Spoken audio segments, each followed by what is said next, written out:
Muy buenos días. Muchas gracias por continuar con nosotros en el estudio de la lección. Quiero recordarte que estamos en esta primera semana y en este trimestre que comenzamos estudiando este tema muy importante que lleva por título Lecciones sobre la vida de Jacob. Y durante esta primera semana que comenzamos a estudiar, estamos estudiando este tema también que es muy interesante, que es primeros años de vida. Y estoy muy seguro que estás memorizando el texto que ya estamos aprendiendo, pero quiero que vayamos juntos y lo repitamos una vez más. Acompáñame a leer el texto que se encuentra en el libro de Salmos, capítulo 119, y ahí vamos a leer el verso número 10. Mira cómo dice: con todo mi corazón te he buscado, no me dejes desviarme de tus mandamientos. Muy bien, con este pensamiento quiero invitarte a que vayamos a Dios en oración para entender la lección del día de hoy. Acompáñame. Padre eterno que está en los cielos, santificado sea su nombre. Queremos agradecer en esta hora por permitirnos la vida, la salud. Queremos pedir que su bendición nos pueda acompañar y a través del estudio de su palabra podamos comprender su voluntad. Guárdenos aquí, bendíganos en todo y también aquellos que nos ven y nos escuchan. En el nombre de Jesús. Amén. Muy bien, pues vamos a continuar con ese estudio para el día de hoy, y el día de hoy tenemos un apartado muy interesante que lleva por título Personalidades contrastantes.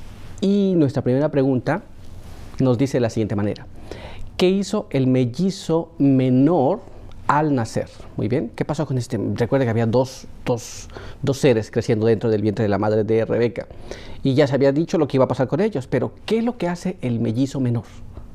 Vamos a ver lo que la palabra de Dios nos dice sobre este asunto. Leamos el libro de Génesis en el capítulo 25, pero ahora vamos a leer el verso 26, la primera parte. Mire cómo nos dice: después salió su hermano, trabada su mano en el talón de Esaú. Muy bien. ¿Qué es lo que hacen?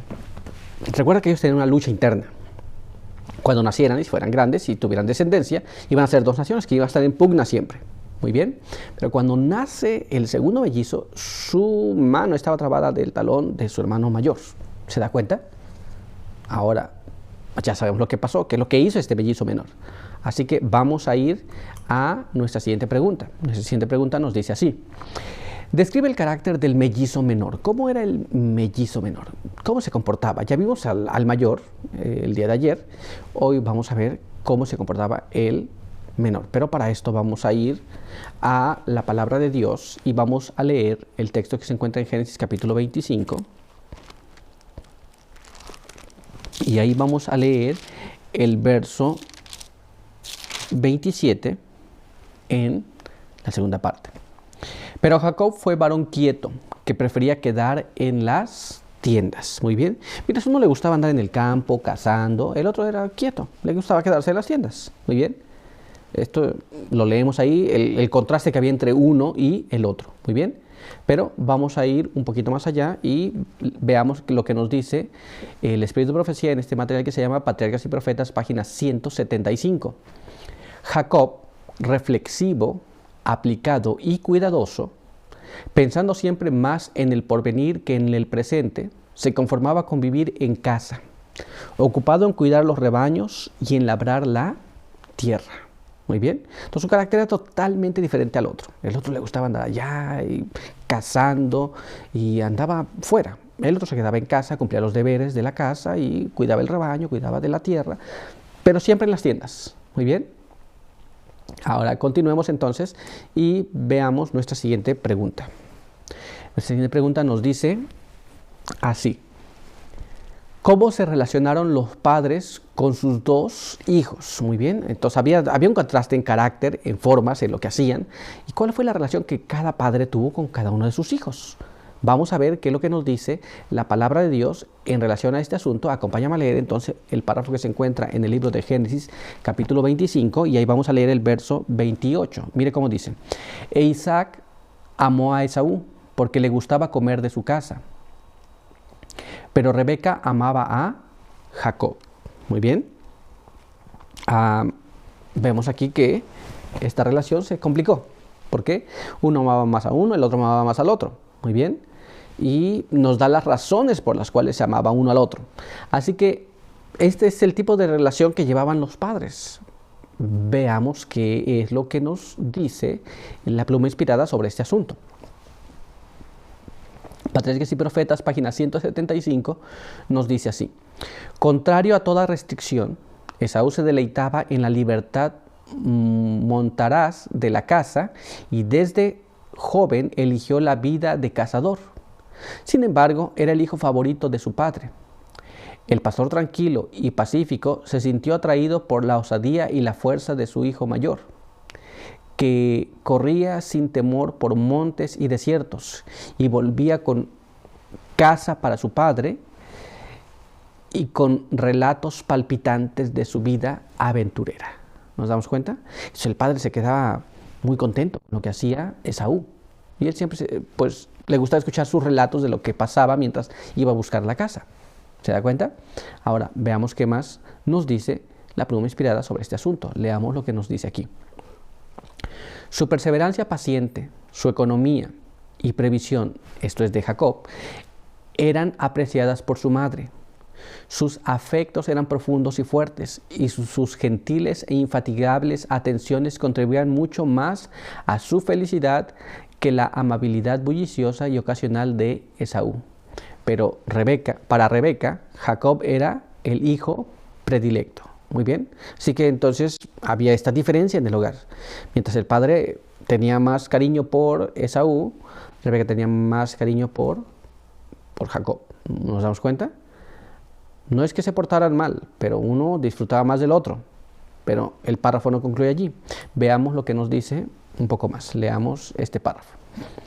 Las promesas hechas a Abraham y confirmadas a su hijo eran miradas por Isaac y Rebeca como la meta suprema de sus deseos y esperanzas. Esaú y Jacob conocían también estas promesas. ¿Nos damos cuenta? Así que cada uno atesoraba las promesas que Dios le había hecho. Por un lado, Isaac había recibido la promesa de Dios.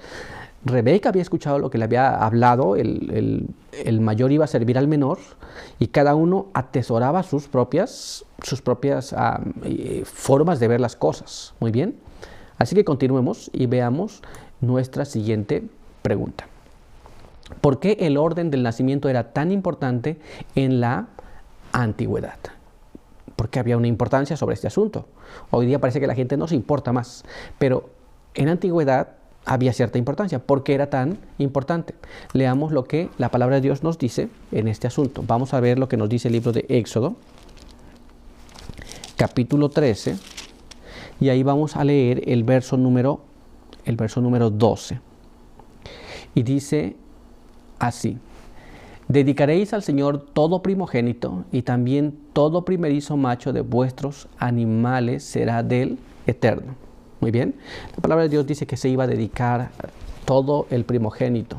Muy bien, y vamos a ver lo que la pluma inspirada nos habla de la importancia de este asunto. Veamos lo que nos dice. Eso en Patriarcas y Profetas, página 179. Como la primogenitura espiritual estaba unida a la temporal, que le daría el gobierno de la familia y una porción doble de las riquezas de su padre. Muy bien, esto es, la parte espiritual de la primogenitura, de ser el primer hijo, estaba unida a la parte material de esto. Esto es, el que recibía la primogenitura también quedaba con la mayor parte de la riqueza del padre.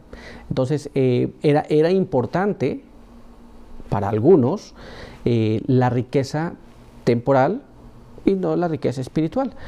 Hoy día la gente no se importa más de esto, pero aquí hay una cosa importante.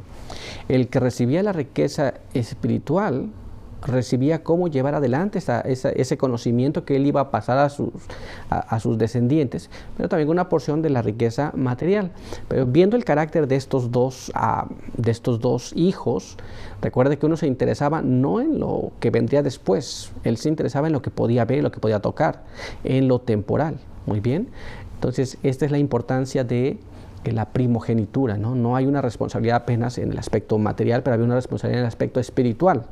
Muy bien, pero nuestra lección ha concluido por el día de hoy. Quiero invitarte a que tengamos una oración. Acompáñame. Padre eterno que está en los cielos, santificado sea su nombre. Estamos muy agradecidos porque nos permite encontrar aquí para poder estudiar su palabra. Hemos aprendido las cosas que pasaron y cómo se fueron manifestando. Queremos pedir que usted nos ayude para comprenderlas y también para poder valorar el tiempo en el que estamos y poder aplicar estas lecciones a nuestra vida personal. Guárdenos aquí, bendiga a todos aquellos que estuvieron con nosotros. En el nombre de Jesús. Amén. Muy bien, pues quiero agradecerte por estar con nosotros en este estudio y te esperamos el día de mañana. Por hoy, que Dios te bendiga.